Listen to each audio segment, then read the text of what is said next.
Hey everybody, welcome back to another video from Memory Maker Outdoors, and in this video we're going to be going over the basics of shark fishing. And we just wanted to make a brief video here to show some of the different setups we use and baits and whatnot. And Ryan's going to give us a description of a lot of what we do here. And a lot of this we learned from our dad, who used to do a lot of shark fishing offshore back when he was a charter captain and commercial fisherman. So stay tuned for some tidbits here, and don't miss the next video where we get into some sharks real good. Alright guys, so this is our rig bait. This is our bait needle with our wax thread so that Captain Joe over there can tie the bait on so it doesn't slide down the hook.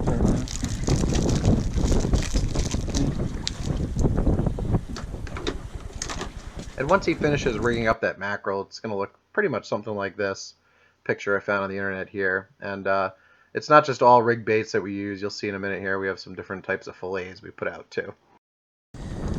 So we just put the bait in the water and we're lowering out line. This is the deep bait. So Father, how many poles are we doing for the deep bait? I'm going to go about 100 feet, so go 50 poles. 50 poles.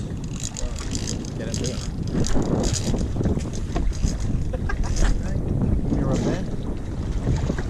There's the rubber band. Go 1, 2, and through. Slide it, pull it.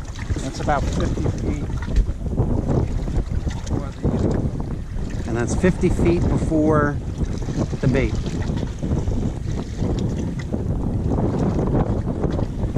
So now this is going straight down. 50 poles, like 2-foot poles. 1, 2, go ahead. 3, 4, 5, 6, 48, 49, and 50. Good job. Now I'm going to blow up the balloon.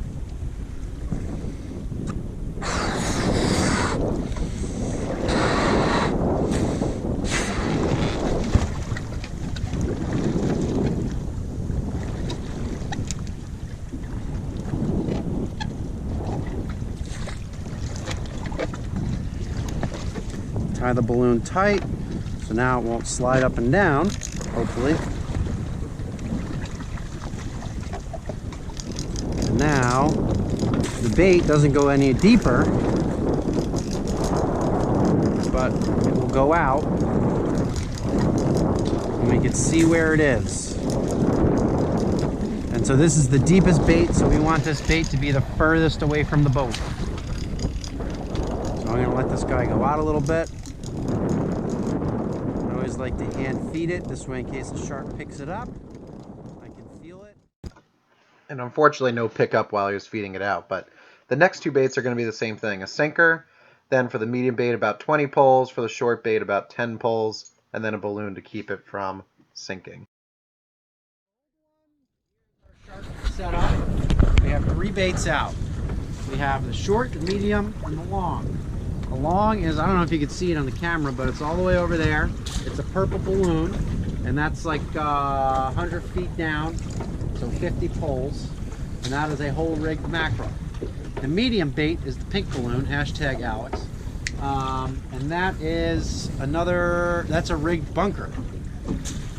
Short bait is a bluefish fillet and a mackerel fillet, I believe. Like this. Looks like this. It looks exactly like that one, which we'll talk about that one in a second. And so we have 3 baits out: short, medium, long. Long is the deepest, short is the shallowest.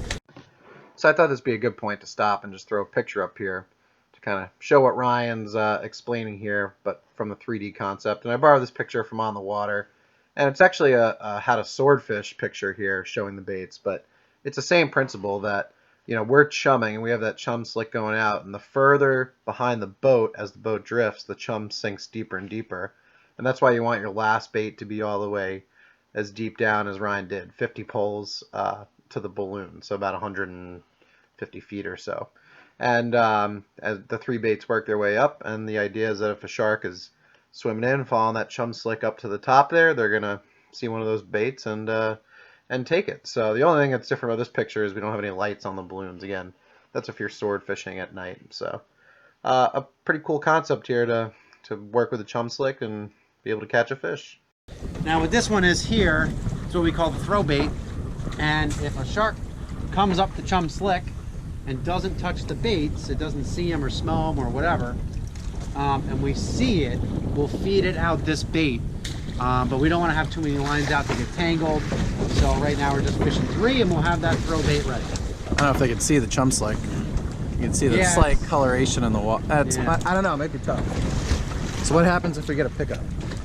So if we get a pickup, one of the rods, whichever one it is going to start screaming out line. You can hear the clicker. I'll give you a little preview. It would sound like that. And basically what we're going to do is we let the shark run with it for a little bit in its mouth. And while that's happening, the other 2 rods are going to get cranked in. And once everything's clear, we'll put the rod into gear, which means it's more resistant to take out line, slowly crank down on it. And basically what's going to happen is the hook is going to become taut, get caught in the corner of the mouth, and then turn, and then get hooked in the jaw, hopefully. And then we fight the fish. And then we harpoon it and bring it home, throw it on the bobby. Bob's your uncle. A little teriyaki. Some teriyaki. Stay Okay. stay tuned. Stay tuned. Punch the more to camera. come. Pound the camera. No, right to the lens. All right, so we're also doing the shark tagging program through Noah here. So we got our tagging pole set up. Tagging pole, this is our tag.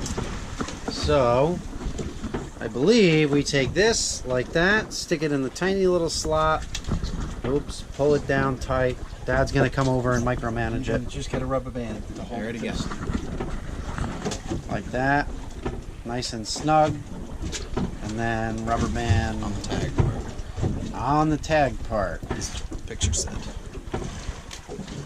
Like so. And now, when the shark comes, we skewer it like a shish kebab. And then we'll report its location and its size, All that. sex, type of shark, everything like that. Back to the National Marine Fisheries Services. Help conserve the Help species. conserve the species that we're Trying to barbecue. trying to barbecue. Okay. Now these next 2 pictures are right from Noah's website. This is what the tag looks like up close. That barb end gets poked right into the skin there, and it's got the information so that if someone catches a shark, they can report it. And this is the tag we fill out that we send back to Noah when we tag the shark. Basically all the information you would need, size, location, sex, like Ryan was saying. And it's a really important program to help protect all the species of sharks out there, since they're a highly migratory species. And you know, while we want to put one on the barbecue and grill it up, we're really here to conserve them and make sure we have healthy shark populations. And the tagging program through NOAA is a great way to help support that research and learn more about these really cool creatures. Get a rod out.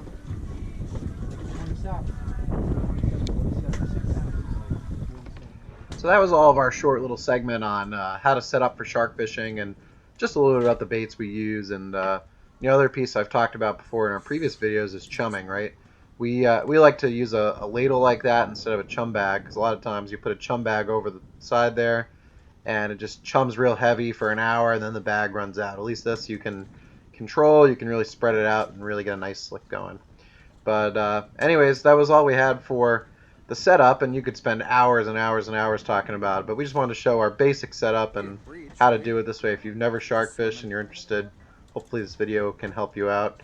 And you can see right here we had the only activity of the day. We had a whale bust kind of right next to the boat, so we were hoping maybe some tuna would be around or some bait fish, but ended up seeing nothing. And believe it or not, on this trip we ended up getting skunked for sharks. But as you can see here in the next video, our next trip out, which will be our next video, we had a lot of action. We had a whole bunch of sharks, a whole bunch of knockdowns, and what a beautiful video of that release of that mako here. So that's just a little bit of what's to come in the next video. So hope you guys follow along for that one and see how we put this shark fishing methods to work. And hey, make sure you like, subscribe, share with your friends, and keep watching for more videos from the great outdoors.